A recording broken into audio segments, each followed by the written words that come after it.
I'm Pierce, and today I'll be reading A Die Hard Christmas.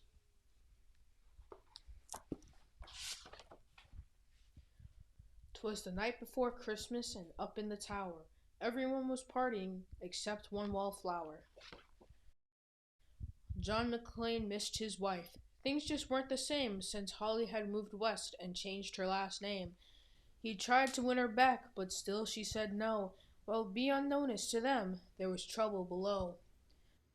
A truck had pulled up, and who would disembark but 14 men whose intentions were dark.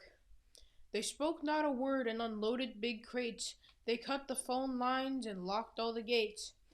Carl swept ground floor, shooting every guard dead, while visions of bare bonds danced in his head. John took his shoes off, making fists with his toes. It actually worked. Well, what do you know?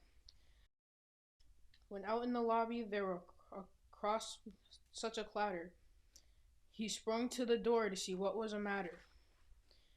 When what to his wondering eyes should appear, holy crap, there are terrorists here.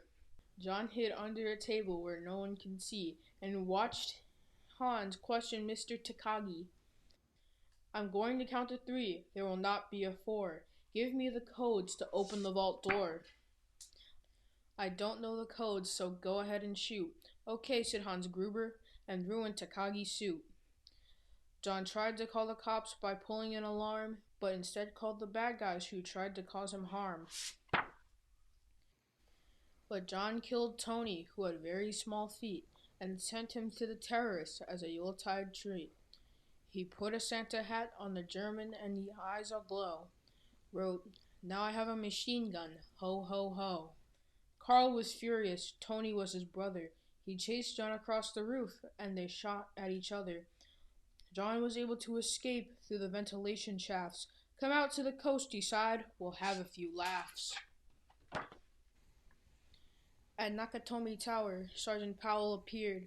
He checked the whole lobby and saw nothing weird. He was pulling away but didn't get far before Marco landed on the hood of his car. Powell drove backwards, screaming in fright.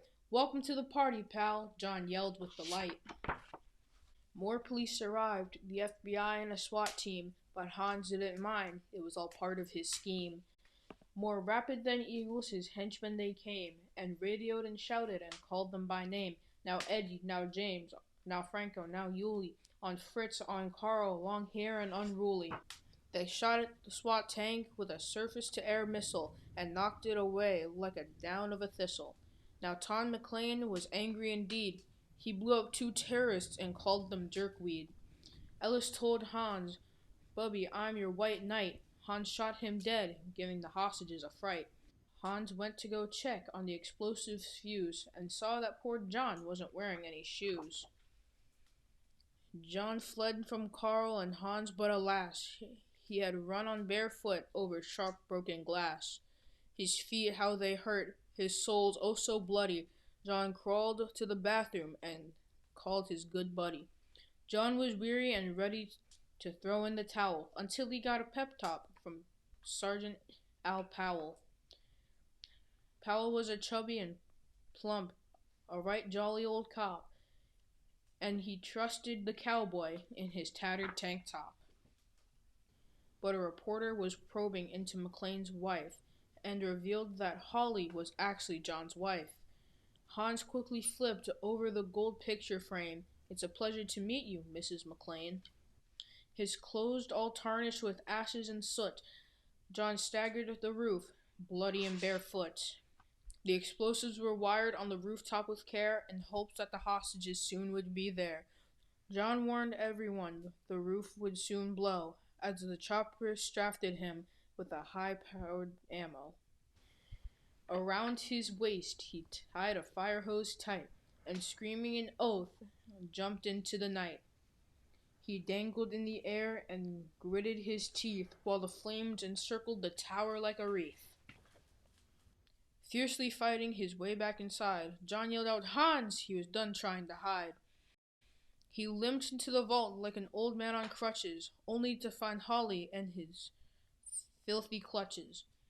John dropped his gun, put his hands on his head. It seemed he and Holly soon would be dead, but a secret gun taped to his back, John shot Hans in a surprise attack. Hans fell out the window, holding Holly's arm, and slowly, deliberately raised his firearm. The tenacious villain held on by his nails till John unhooked Holly's watch and said happy trails. Bear bonds fluttered like fresh fallen snow as Holly embraced her blood-spattered bow. So Merry Christmas to all, be kind to another, and most of all, yippee-ki-yay, mother